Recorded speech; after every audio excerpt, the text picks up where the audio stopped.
Halo teman-teman Foodpreneur Indonesia, ketemu lagi dengan saya Stefani Kurniadi di sesi Q&A. Hari ini udah banyak banget pertanyaan yang menarik. Oke, kita langsung aja untuk belajar bareng dari sesi Q&A hari ini.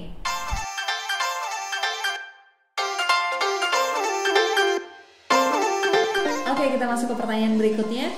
Pertanyaan berikutnya ini bertanya tentang desain ya.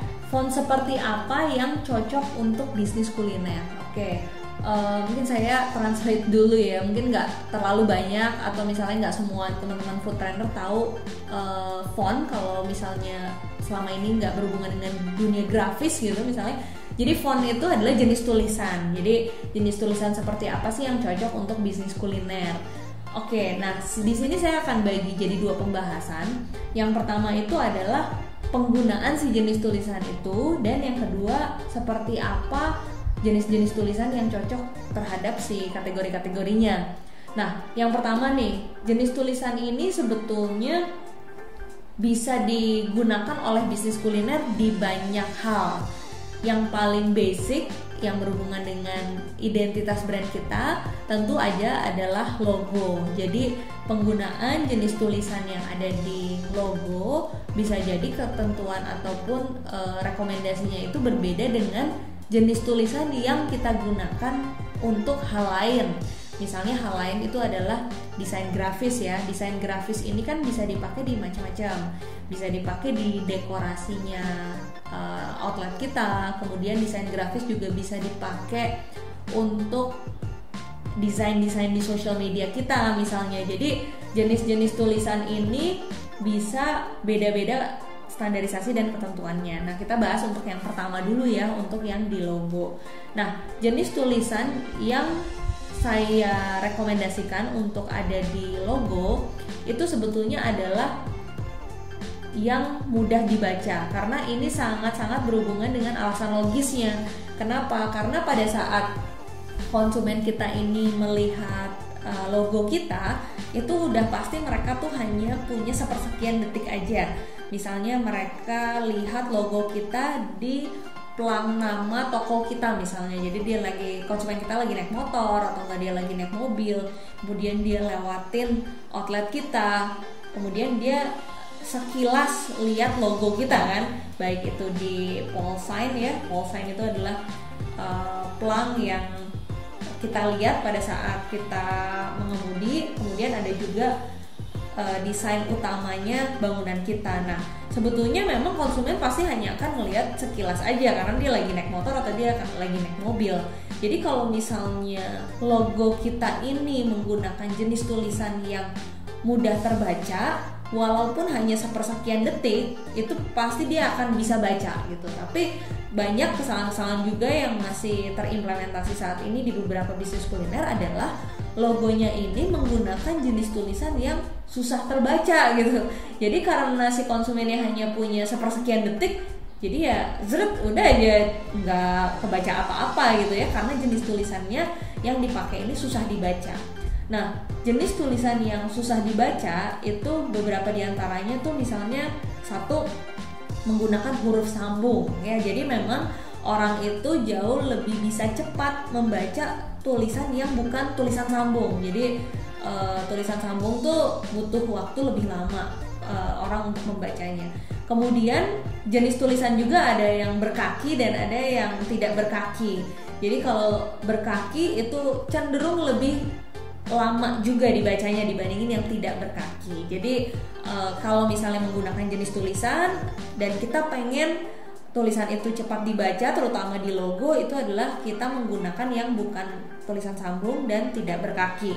Nah, satu lagi tipsnya adalah si tulisan di logo kita ini harus tebal. Jadi tulisan atau huruf yang tipis itu juga cenderung lebih sulit dibaca, tapi lebih implementatifnya lagi tuh kalau di jalan dia akan ya, kalau misalnya tulisannya kurus-kurus gitu kan, blockingnya tuh lebih sedikit dibandingin tulisan kita tebal-tebal gitu, lebih blocking lebih banyak, sehingga apapun backgroundnya si tulisan ini akan jauh lebih mudah dibaca. Jadi itu tadi contohnya misalnya di papan nama reklame ya. Tapi kita sering juga misalnya lihat di Instagram atau enggak di koran atau di majalah, dimanapun lah. Karena rata-rata memang orang hanya akan punya sepersekian detik aja, sehingga jenis tulisan yang kita gunakan di logo ini sangat penting sekali. Nah, kita juga bisa lihat sebetulnya dari contoh-contoh case tadi brand-brand yang berhasil atau brand-brand yang terkenal, kemudian brand-brand yang jadi top of mind. Mungkin dari 100 logo brand yang berhasil ini, teman-teman bisa buktiin sendiri bahwa mereka juga mengimplementasi apa yang tadi saya sebut, tidak menggunakan huruf sambung, kemudian tidak menggunakan huruf berkaki, dan tulisannya tuh tebal-tebal gitu ya, menggunakan huruf yang tebal-tebal.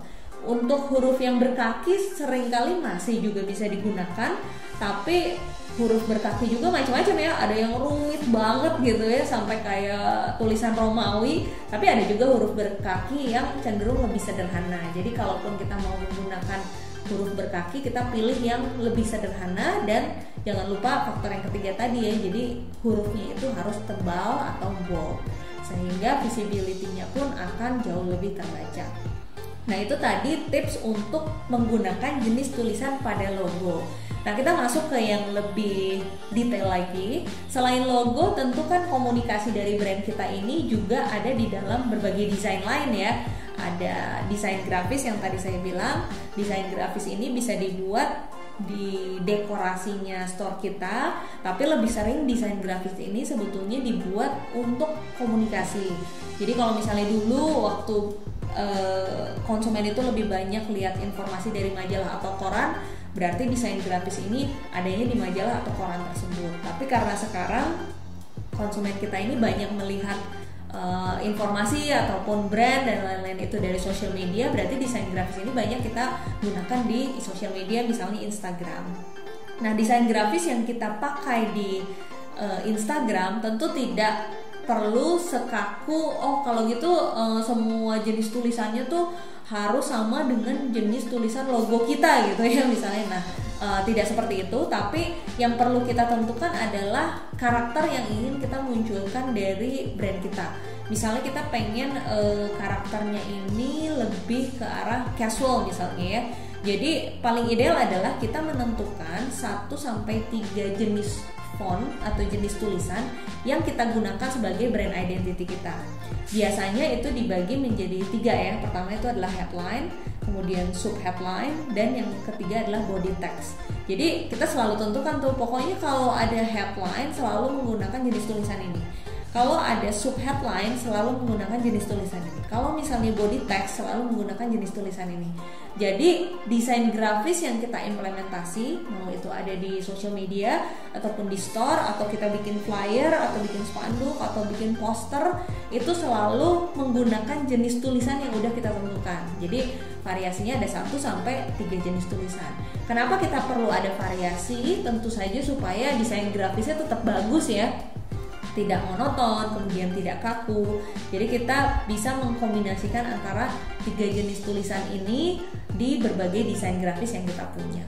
Nah, untuk menentukan jenis tulisan juga sama, karena konsumen kita ini tidak memiliki banyak waktu ya untuk baca ataupun lihat komunikasi kita, sehingga yang kita gunakan di jenis tulisan headline itu harus betul-betul yang sangat-sangat mudah dibaca. Jadi balik lagi ke ketentuan tulisan yang mudah dibaca tadi, yang pertama tidak menggunakan huruf sambung, kemudian juga tidak menggunakan huruf berkaki preferensinya, dan yang ketiga adalah menggunakan huruf yang tebal-tebal, sehingga kalau misalnya dia lihat iklan di majalah nih, atau enggak dia lihat flyer atau poster, mereka langsung terbaca headline kita sepersekian detik karena memang menggunakan jenis tulisan yang mudah dibaca. Kemudian kalau misalnya masuk lagi ke sub headline ataupun ke body text, itu kita masih bisa punya beberapa pilihan yang lebih variatif, karena kalau orang sudah masuk membaca sub headline dan body text, artinya mereka itu sudah tertarik dengan pesan yang ada di headline-nya.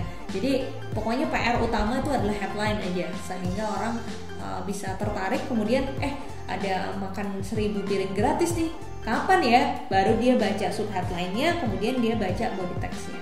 Nah, subheadline dan body text ini juga jangan lupa untuk memilih jenis tulisan yang sesuai dengan karakter kita ya. Jadi kalau misalnya karakter kita itu brandnya casual, ya pilih tulisan-tulisan yang sederhana. Atau tapi beda lagi ya, kalau misalnya kita punya restoran konsepnya itu Indian food, ya tentu kita bisa merepresentasikan konsep dari Indian food itu di dalam jenis tulisan kita. Jadi macam-macam, kita bisa menggunakan jenis tulisan ini juga untuk membangun brand identity dan personality dari brand kita. Nah, selain dari tadi ya jenis tulisan yang digunakan di logo, kemudian jenis tulisan yang digunakan di grafis, baik itu sosial media, di dekorasi outlet ataupun di menu, itu juga kita harus memperhatikan dan menjaga karakter sebagai koridor kita. Yang tadi saya bilang, kalau misalnya kita stylenya tuh memang punya restoran India, berarti kita menggunakan jenis tulisannya baik itu dari mulai logo, kemudian dari desain grafis, sampai mereka datang ke outletnya misalnya lihat desain menunya itu harus satu tema dan sesuai dengan karakter.